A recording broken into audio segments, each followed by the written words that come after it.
Así comienza Peronismo sin gradualismo. Un programa para el aporte a la reconstrucción nacional. Por la soberanía y la industria nacional, por la liberación y la justicia siguiendo el legado Perón. Por otro 17 grises, queremos un peronismo sin gradualismo.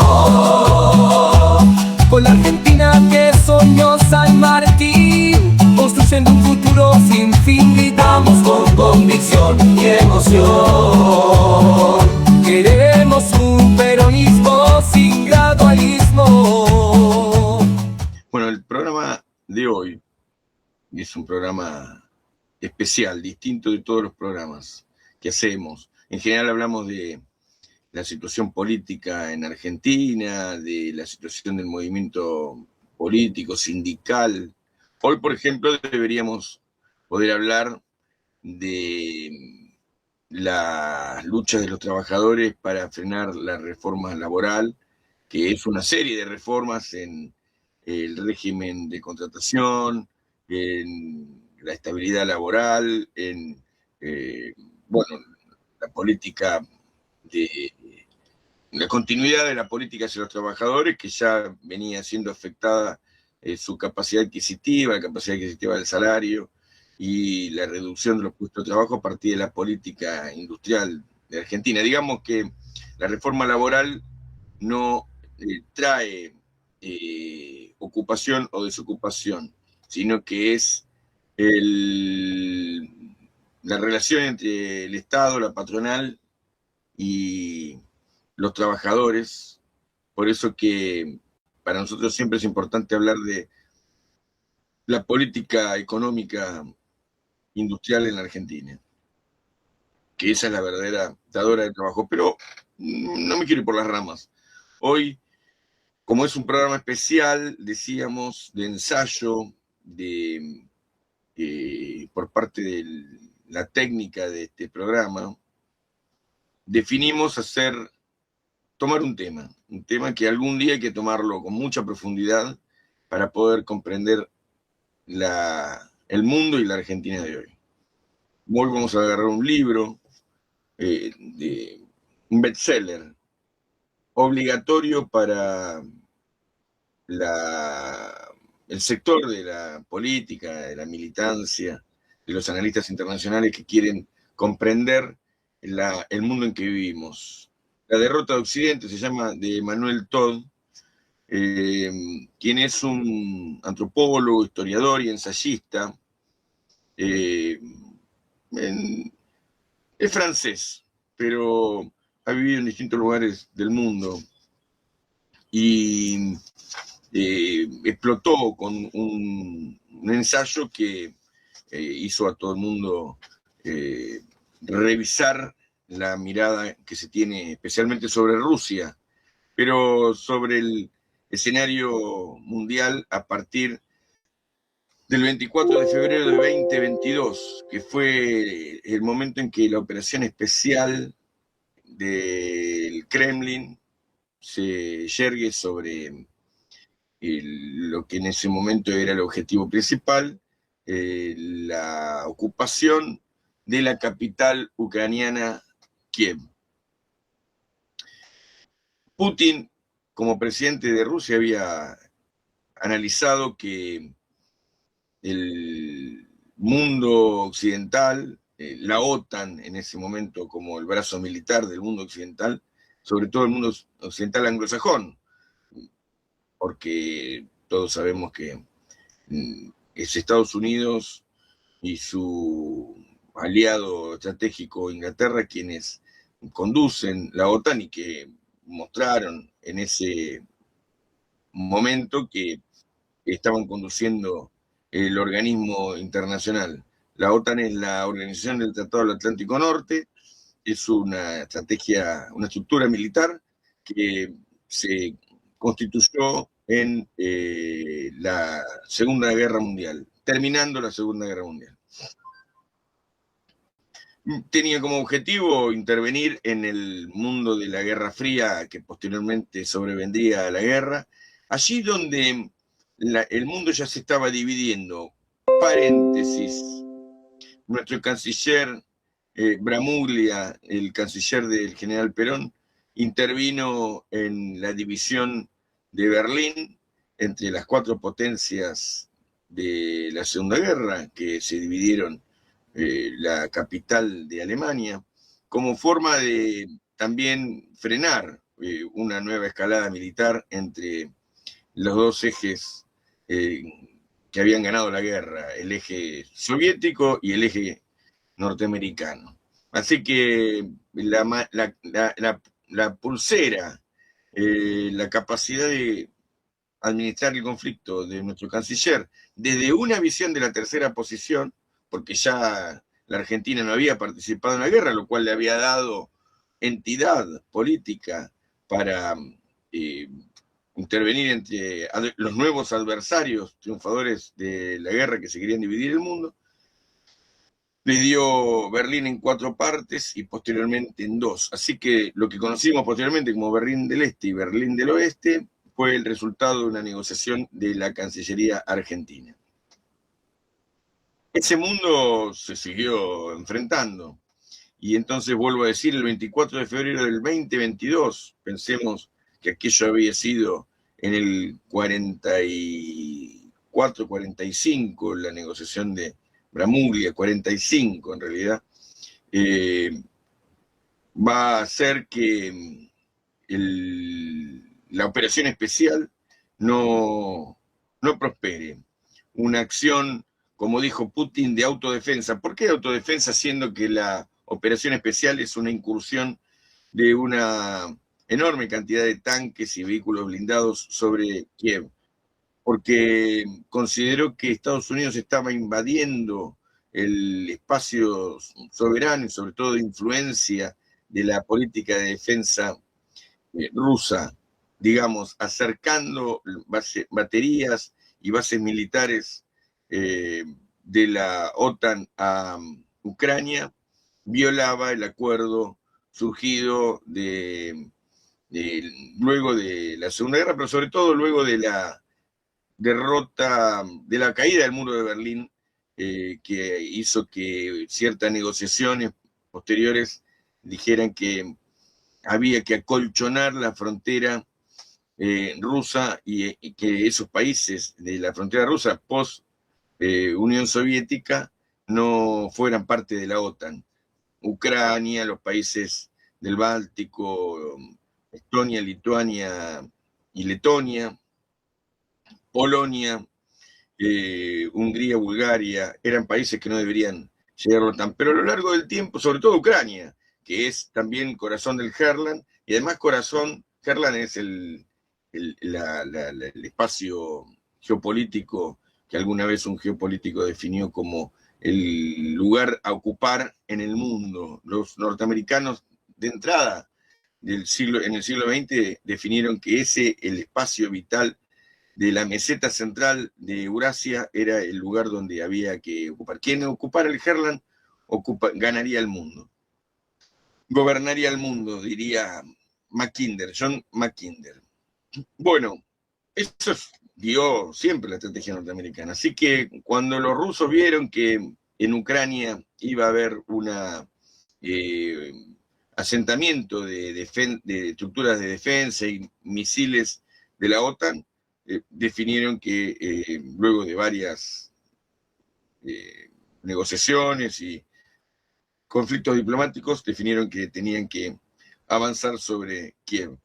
Hay que decir que en el 2014 había habido un golpe de Estado y en Ucrania al gobierno prorruso en realidad, o al gobierno soberano, porque no era el gobierno pro-norteamericano que posteriormente se estatuyó allí, y que la península de Crimea, ese lugar que es el centro de todos los conflictos desde la época de los tártaros hasta la actualidad, en el Mar Negro es el lugar donde se se disputó el mundo. Digamos que quien mire el mapa verá el Mar Blanco, que es el Mediterráneo, se le decía así en la etapa medieval, el Mar Negro, que es el mar más chiquito, que está cruzando el Bósforo y el estrecho de Dardanelos, en el medio de un marcito, que es el Mar de Mármara, y el otro es el Mar Negro. Ese Mar Negro tiene como una isla sumada al continente a través de un istmo, y un bulito cuadradito que está en el centro, arriba del Mar Negro, es la península de Crimea. Esa península de Crimea, además de tener buenos vinos, es el lugar donde están las principales siderurgias y puertos del Mar Negro, anteriormente rusos, actualmente ucranianos. Y la ciudad más importante del Mar Negro, Sebastopol, antigua base militar de la Unión Soviética, y Mariupol, una ciudad de enormes astilleros y siderurgias, fueron las grandes batallas en esta guerra abierta luego del 24 de febrero del 2022. Pero digamos que eso en el 2014 había definido, a partir de un plebiscito, esa población rusa salir de Crimea e ir a Rusia nuevamente, lo cual abrió un frente ya no solamente diplomático, sino militar, porque las autodefensas de Crimea, sin que Rusia hubiera militarizado, pero con la propia estructura militar de autodefensa constituida en Crimea, defendióse de un enfrentamiento muy salvaje, brutal, por parte de las tropas ucranianas a lo largo de una década, casi una década, 8 años, hasta que en el 2022 decide Rusia hacer esta incursión, operación especial, que fracasa. La operación especial de Rusia en el 2022, donde se abre lo que decimos la guerra de Rusia y Ucrania, fracasa por varios motivos. Si bien tenía una validez histórica y en el discurso una definición de cierta juridicidad, la verdad es que fracasa en el terreno militar porque la incursión en terrenos muy parecidos a los que nosotros conocemos en la Pampa bonaerense, en la Pampa cordobesa, entrerriana, en la zona núcleo de la Argentina, es una zona por momentos inundable, llana, con pasturas, con producción de cereales, con lo cual la incursión por esas tierras se hizo a través de las principales rutas, y allí la defensa ucraniana asistió fuertes golpes sobre los blindados. O sea, esta es la primera de 10 sorpresas que Manuel Todd describe. 10 sorpresas que son las rectoras, en el primer capítulo del libro, de una relectura del escenario mundial que nos propone.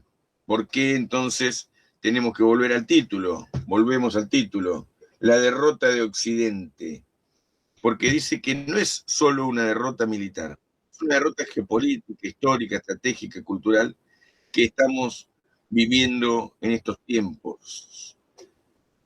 Vamos a ir entonces a ella. La primera de las sorpresas que propone Emmanuel Todd es que es la vuelta de la guerra en Europa, una guerra entre dos estados europeos.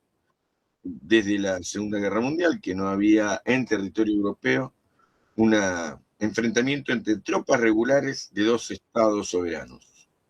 Había habido, sí, enfrentamientos proxies, como se dice. Mencioné la guerra de Crimea.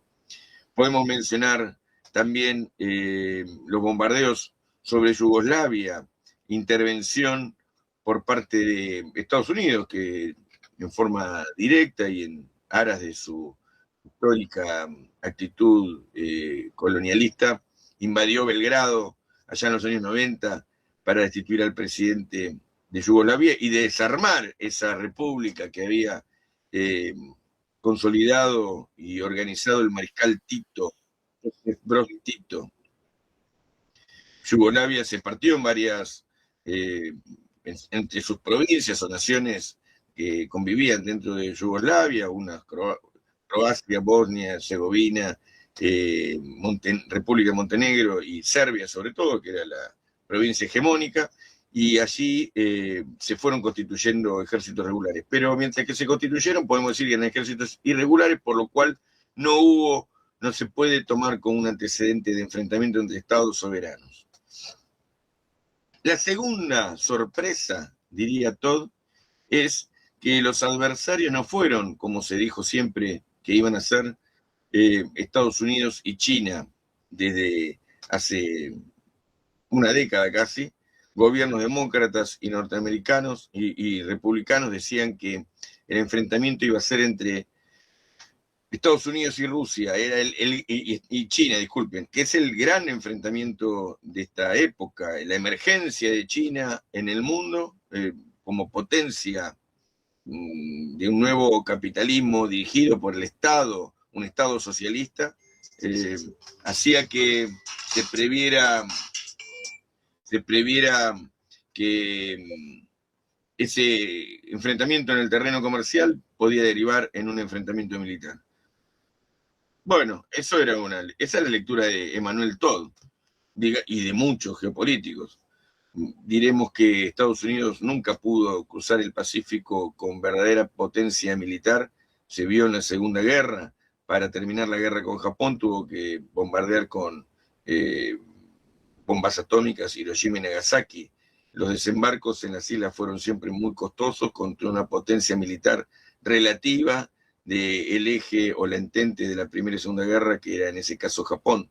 Pero volviendo a eso, imagínense Estados Unidos y China librando una guerra en el Pacífico. Es una guerra interminable, una guerra probablemente difícil de dar, sin resultados positivos para nadie, porque la distancia en el principal océano del mundo hace que la incapacidad de desembarco de enormes cantidades de tropas y material bélico por parte de Estados Unidos hiciera que fuera imposible enfrentar militarmente Estados Unidos con China. Estados Unidos nunca tuvo buenos resultados en escenarios lejanos de América y de Centroamérica, especialmente en el Caribe. Por eso que la Segunda Guerra Mundial fue el triunfo de la Unión Soviética, con entre 20 y 40 millones de muertos y con las tropas de infantería llegando a Berlín. Los desembarcos famosos por el cine norteamericano, aquellos sobre al sur del Canal de la Mancha, en Normandía, son muy cinematográficos, pero no fueron los que arrojaron el triunfo. De hecho, son 300.000 muertos norteamericanos en las incursiones, sobre todo en la península itálica, del general Patton, aquella también escenografía llena de colores en el cine de propaganda norteamericano.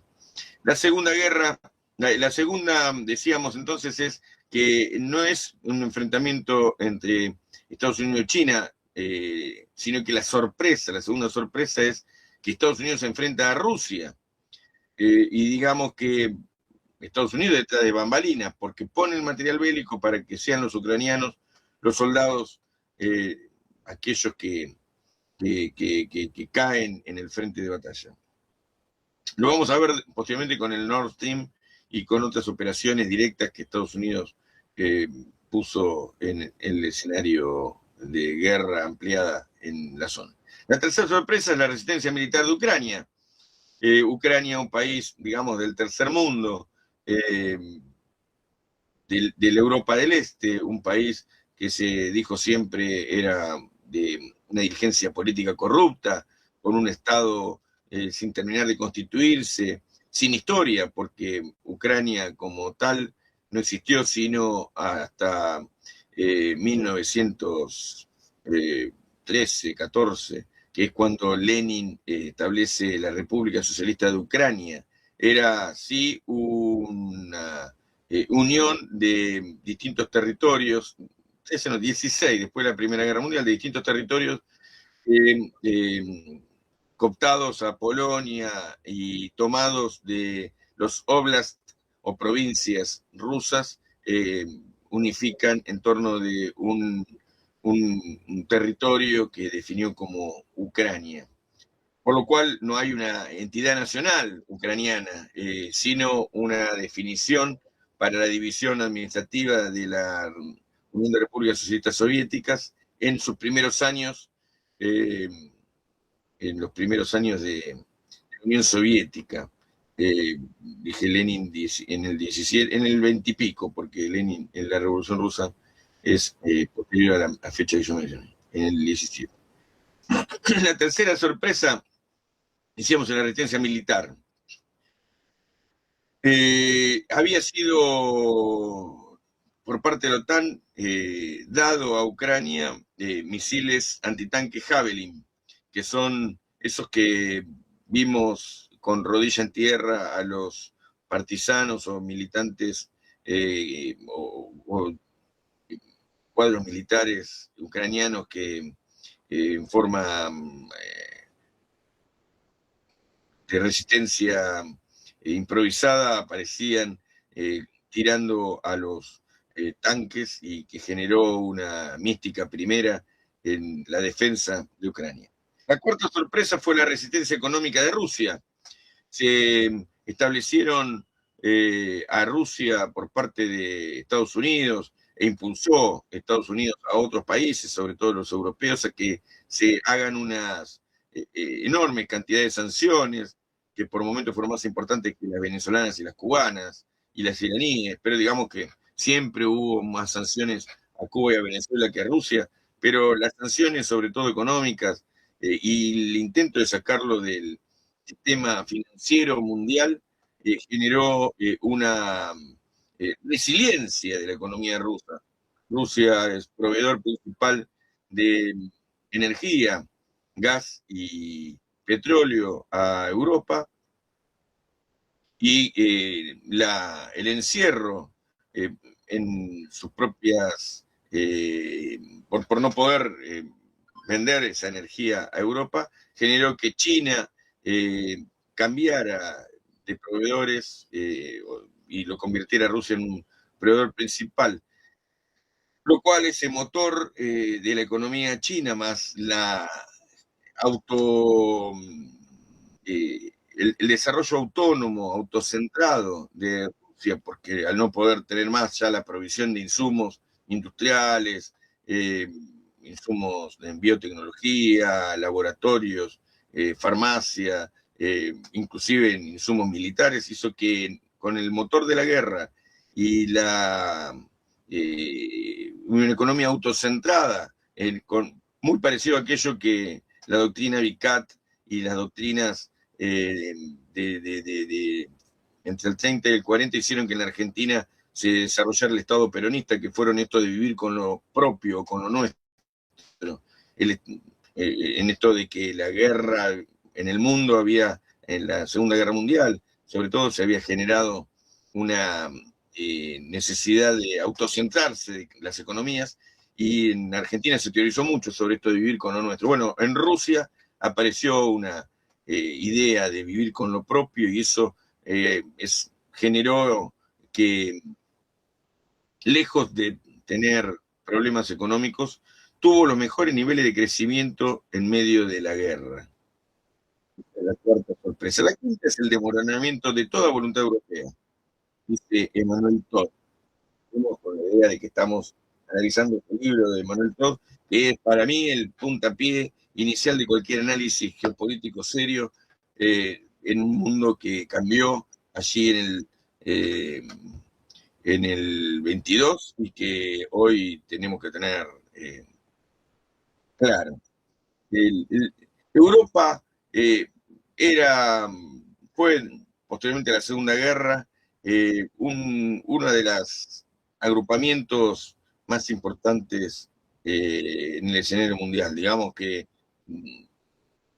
posteriormente a la caída del muro de Berlín, pero ya desde antes, la organización de un sistema económico que generó un intercambio y a la vez una preeminencia del relato civilizatorio de la socialdemocracia, trajo y aquello del estado de bienestar, trajo a que Europa se pusiera en el centro del mundo junto con otra economía triunfante de la disputa posteriormente de la Guerra Fría, que era la economía norteamericana.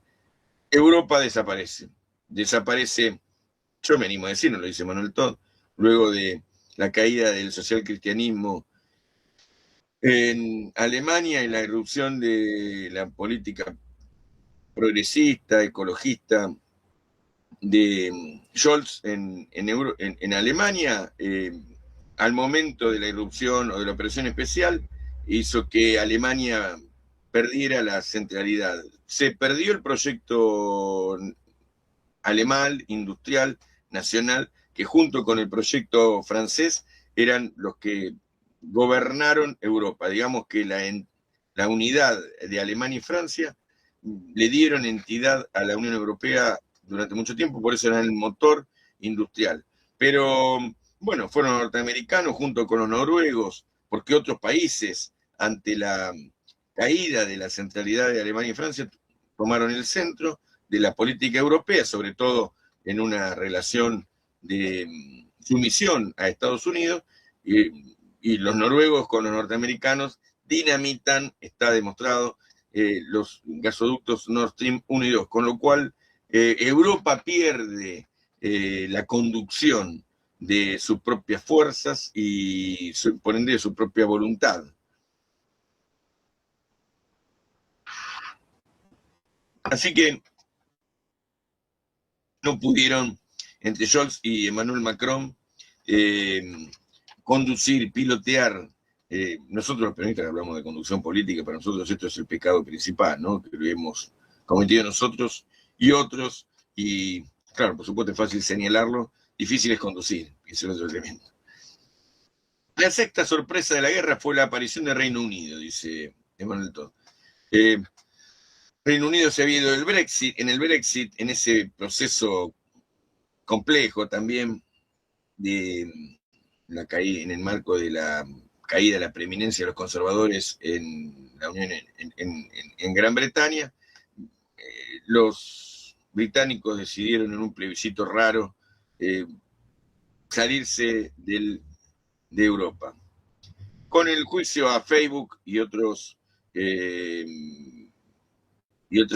proceso de investigación, se cayó en la cuenta de que en ese momento el cachivache ese que tenían de presidente Boris Johnson fue portaaviones de una política norteamericana de influir en las conciencias británicas para salirse de la guerra, para salirse de Europa, porque esta guerra no era posible sin Gran Bretaña fuera de Europa, porque Gran Bretaña tenía que volver a ser el amanuense o la política, aquí la plantea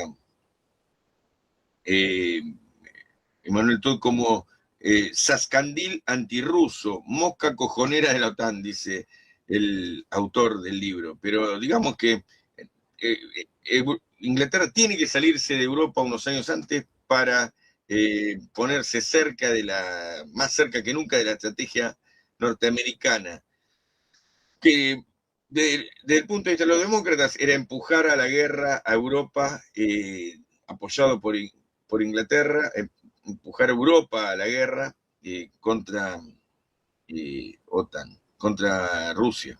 Bueno, la estrategia de Trump no era esa, y de hecho aquí aparece que permanentemente Estados Unidos, en esta suerte de conflicto interno interminable entre globalistas y republicanos o industrialistas conservadores, generaron en los últimos años una falta de estrategia por parte de Estados Unidos o de dubitaciones en torno a la estrategia. Y ahí, en la irresponsabilidad de la dirigencia y la ley mundial, es que nos llevan a una guerra mundial al borde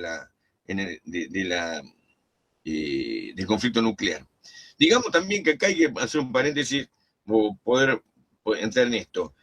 ¿Es posible o fue posible la intervención rusa en territorio ucraniano, o sea, en territorio de la OTAN, porque había desarrollado los nuevos misiles balísticos hipersónicos que le dieron una ventaja estratégica?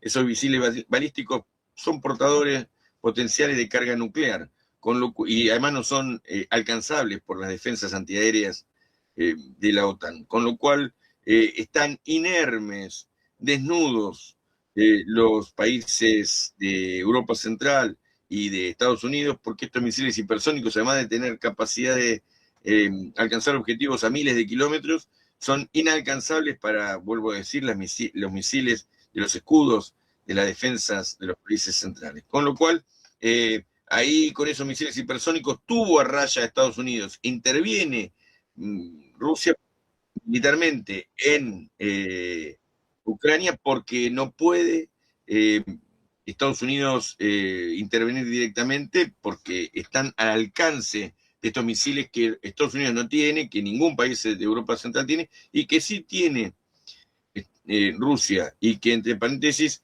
Irán también tiene, por eso que asestó duros golpes en el centro de Tel Aviv, oportunamente en el enfrentamiento directo que tuvo con Israel el año pasado. La séptima sorpresa, también protestante y unida al ardor británico en el norte de Europa. Noruega y Dinamarca son importantes conectores militares de Estados Unidos, mientras que Finlandia y Suecia, al ingresar en la OTAN, muestran un nuevo interés por la guerra que veremos persistir a la invasión rusa de Ucrania. Lo dije hace un rato, la séptima sorpresa es la aparición de nuevos países protestantes, dice Todd, porque hay una Europa católica, hay una Europa protestante, anglicana, de origen anglosajón, la religión de Inglaterra, que es el protestantismo anglicano, que tiene sus versiones luego de la decisión de Lutero y Calvino anteriormente, tiene sus versiones en el norte de Europa, digamos, Alemania, una parte de Alemania y los países escandinavos. Esos países escandinavos protestantes son los que terminan siendo aliados de Estados Unidos, aliados principales en el impulso de la guerra. Y acá atento, porque esto va a ser muy importante para el libro, es una guerra de religiones la que se está librando también, porque es el mundo protestante, anglicano, otrora anglicano, que es el que está enfrentando a la Rusia católico ortodoxa, que tiene otra mirada del mundo y es otra antropología. El libro es muy profundo en el sentido de que define inclusive las estructuras parentales que se enfrentan en el mundo, una idea de familia y de sociedad organizada en torno de una iglesia conservadora, que también fue socialista soviética, de estructura campesina, en Eurasia, asentada fundamentalmente entre los montes Urales y la frontera con Ucrania, la Rusia europea, que es europea católica, ortodoxa, pero que esta Europa anglicana expulsa de la idea de Europa. Hay dos Europas, una Europa reunida en la Organización Atlántico Norte y la Unión Europea, y la Europa del Este, que es una Europa que va siendo partida a la medida que incluyen a los países de la cortina de hierro en la vieja Europa, y intentan aislar y expulsar a la Iglesia Ortodoxa Católica rusa y expulsarla de Europa. O sea, sacar a Rusia, la idea de que Rusia no es Europa es una idea anglosajona que explota y profundiza Estados Unidos en su geopolítica de ocupar el Herland.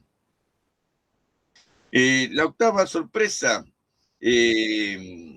vino de Estados Unidos, que es la potencia militar dominante. Bueno, no se confirmó que lo fuera. Vuelvo a decir, fue insuficiente, así como no contaba con los misiles hipersónicos de Rusia, por lo cual está desnuda sus defensas y las defensas de Europa frente a la posibilidad de que en una escalada militar nuclear se rompa el equilibrio estratégico, no pudiendo defenderse de la capacidad misilística rusa.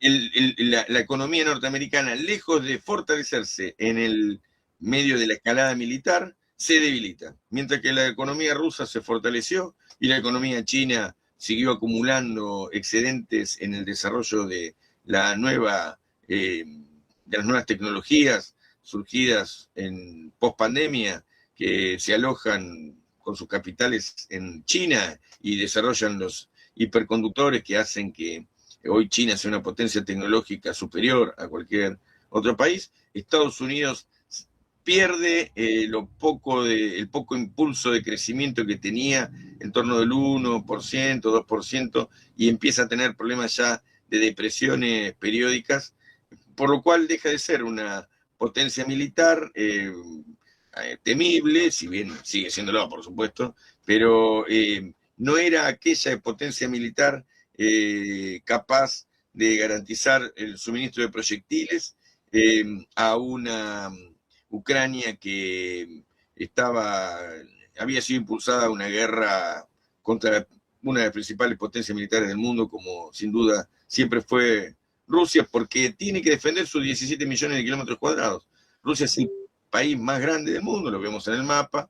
No es tan grande Rusia como muestra el mapa de Mercator, el mapa surgido allá por la salida de la etapa medieval, esos mapas que nosotros vemos, que vemos desde la escuela, que son cuadrados, sino que la unión de los meridianos en los polos hace que cuando vemos un mapa real, en real escala, Rusia sea más chica de lo que se ve, esa imponente masa, en general gris, que ponen los mapas de Mercator, o sea, de hegemonía europea, Europa más chiquita de lo que es, y por supuesto Rusia también.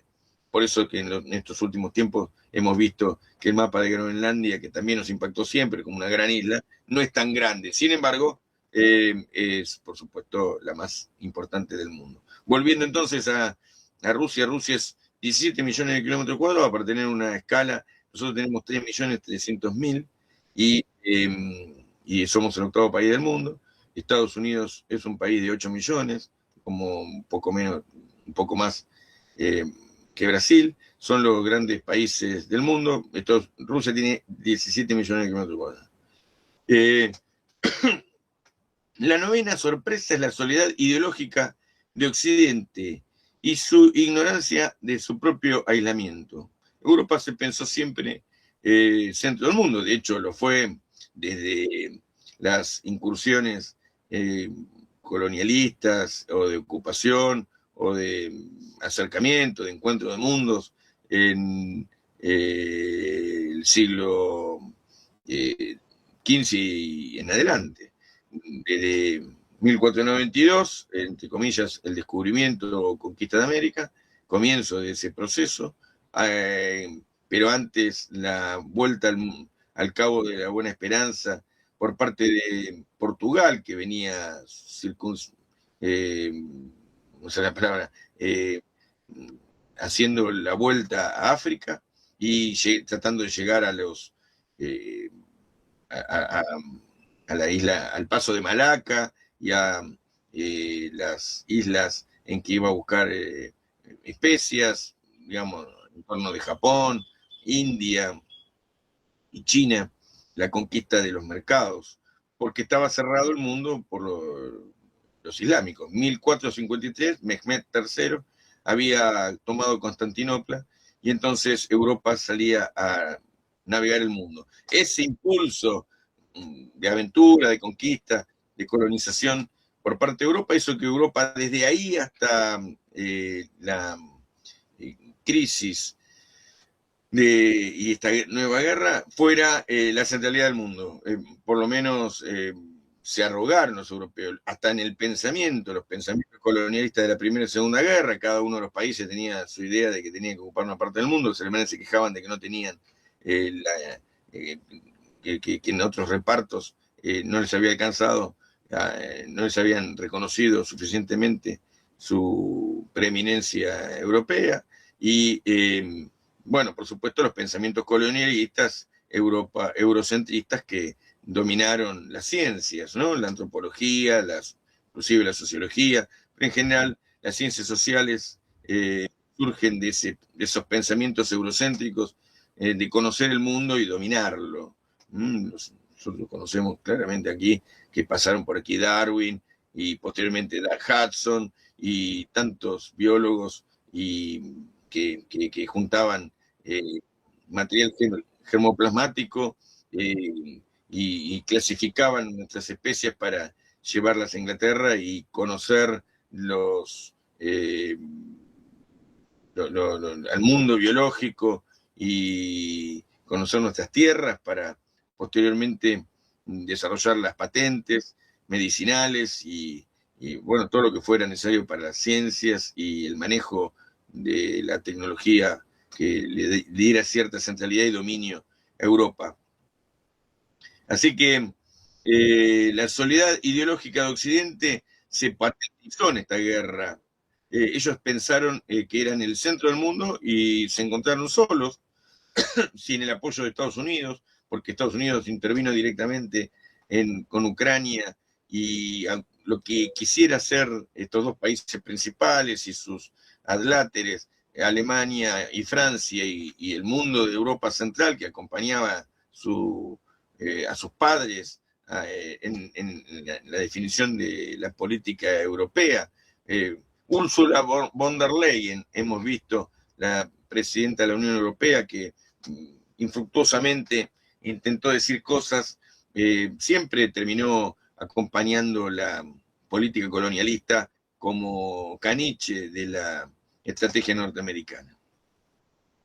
Y además el mundo oriental, africano, latinoamericano se vio horrorizado ante la guerra. Pero las élites de nuestros países, lo vimos en Argentina, de pie juntillas siguió a Ucrania y por ende a Estados Unidos, Inglaterra y a la Europa caniche en la estrategia de enfrentar a Rusia. Con el tiempo, cuando fuimos entendiendo de qué se trataba esto, nuestras sociedades fueron comprendiendo, los pueblos empezaron a cuestionar, primero la guerra y segundo el papel de Estados Unidos, sobre todo a partir de la explosión del Nord Stream 1 y 2, los gasoductos que abastecían de gas a Europa, pero también con Gaza fundamentalmente se vio ya definitivamente el papel de Estados Unidos en este tiempo. El otro conflicto importante surgido posteriormente de esta incursión de Rusia en Ucrania, en la operación especial, que con otros conflictos dieron a hacer que el Papa Francisco definiera que estábamos en una tercera guerra mundial en cuotas. Así que el mundo se indignó frente al empuje de la OTAN a la guerra, el papel norteamericano. Bueno, que hoy estamos viendo, ¿no? Ya Estados Unidos secuestra presidentes, como en el caso de Venezuela, más allá de que Maduro, yo tengo una posición chavista y madurista, pero obviamente no todo el mundo lo tiene, inclusive la propaganda norteamericana, la idea de que hubo allí una dictadura o que hay una dictadura producto de que no se ganaron las elecciones porque no mostraron los papeles, cuestión que puede ser inválido, ¿no? Lo que está aquí claro es que el secuestro por parte de la extracción, por parte de un presidente como Trump, que primero acusa de narcoterrorista y después dice que va por el petróleo venezolano, muestra claramente la vocación imperialista que anida en la sociedad norteamericana, no solamente en la élite, sino en buena parte de la sociedad norteamericana, que no cuestiona esto, o que no cuestiona claramente, si bien hay un enfrentamiento en las calles por muchas cosas, en particular este es un tema que aparece como secundario.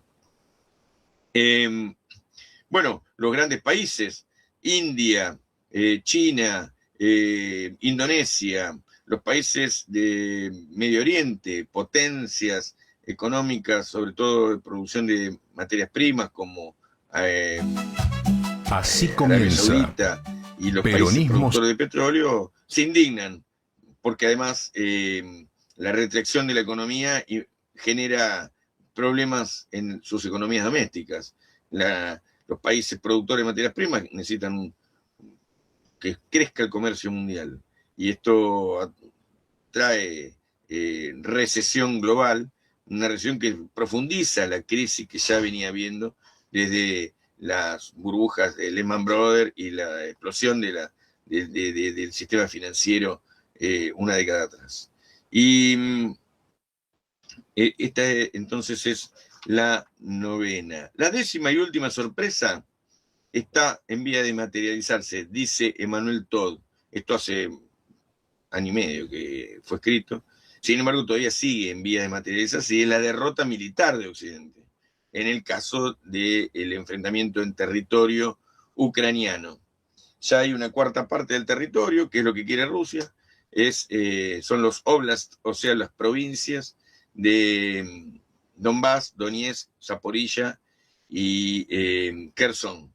Y ahora, bueno, por supuesto, sumado a la península de Crimea, se está en duda si quiere Odessa, el gran puerto de allí del Mar Negro, que es el viejo puerto de esa Rusia imperial, donde los zares tenían sus villas de vacaciones, y también gobernaron desde Odessa en alguna oportunidad. Así que la derrota está por verse. En principio, se dice que Rusia ya está jugando al gato y al ratón, en el sentido de que defiende las fronteras de lo que ya ocupó y espera una negociación justa. Las negociaciones nunca son justas, sobre todo en medio de una guerra. Es lo que consolida la capacidad militar, es la fuerza de los más poderosos sobre los débiles.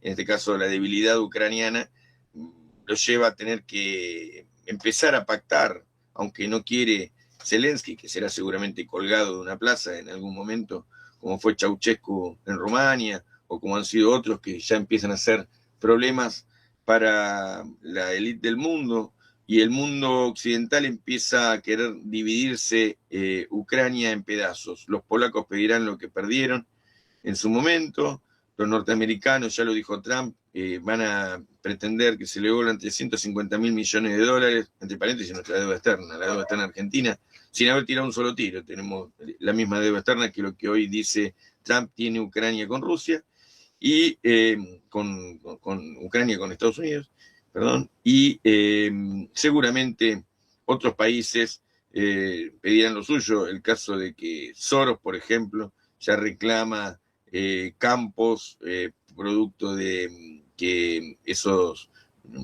campos devaluados, llenos de minas antipersonales y explosivos que no detonaron, han sido puestos como respaldo para empréstitos de aquellos productores que no pudieron seguir produciendo en la banca que en Ucrania es dominante del sector financiero, del financiamiento mundial, que domina en Europa del Este George Soros. Así que se van a dividir el país, Ucrania quedará haciendo nada, Zelensky no termina bien, y su pueblo derrotado, muerto, hambreado y con serios problemas seguramente de salud mental, como queda cualquier sociedad posteriormente a una guerra tan cruel, tan dura como la que se vivió. Y también del lado del sector prorruso, el cuarto de Ucrania que quedará del lado de Rusia. Así que Europa, Occidente, dice el libro, no en estas 10 sorpresas, sino en el desarrollo posterior, es derrotada estratégicamente porque No tiene religión, no tiene relato civilizatorio, no tiene capacidad militar, perdió la carrera económica y por ende tampoco tiene un liderazgo que pueda darle entidad. Y sobre todo lo que ha perdido es el sistema democrático. La derrota de Occidente dice que la democracia en Europa, que hace que se pierda la posibilidad en cada país de seguir una estrategia, porque cada 4 años hay alternancia y por ende hay cambios en la geopolítica, cambios en el modelo económico. Bueno, lo vemos en la Argentina. Gobierna el peronismo y desarrolla el mercado interno, la industria por 4 u 8 años, vienen los liberales y hacen lo que quieren hacer, destruyen el Estado, destruyen la economía, se achica el mercado interno, reformas laborales, se pierden cientos de miles de puestos de trabajo, quizás en este ciclo se pierdan, lleguemos al millón, entre puestos públicos y privados. Bueno, lo que sabemos, pobreza, hambre, desnutrición, miseria. Posteriormente, entonces, y así estamos en los equilibrios estratégicos inestables de nuestras naciones. En cambio, Oriente, poniendo a Rusia en el mundo oriental, porque así lo hizo Estados Unidos, empujándola, siendo el país más importante de Europa en extensión territorial, porque entre los montes Urales y el Mar Negro, Rusia tiene 3, 4 millones de kilómetros cuadrados. Bueno, ese Oriente es el que triunfa, entre otras cosas, porque no tiene la alternancia democrática, que lejos de ser una democracia popular, es una democracia de las élites que se reparten el poder en la medida en que se perdió la estrategia de los pueblos de gobernar sus propios destinos. Recomiendo el libro. Muchas gracias.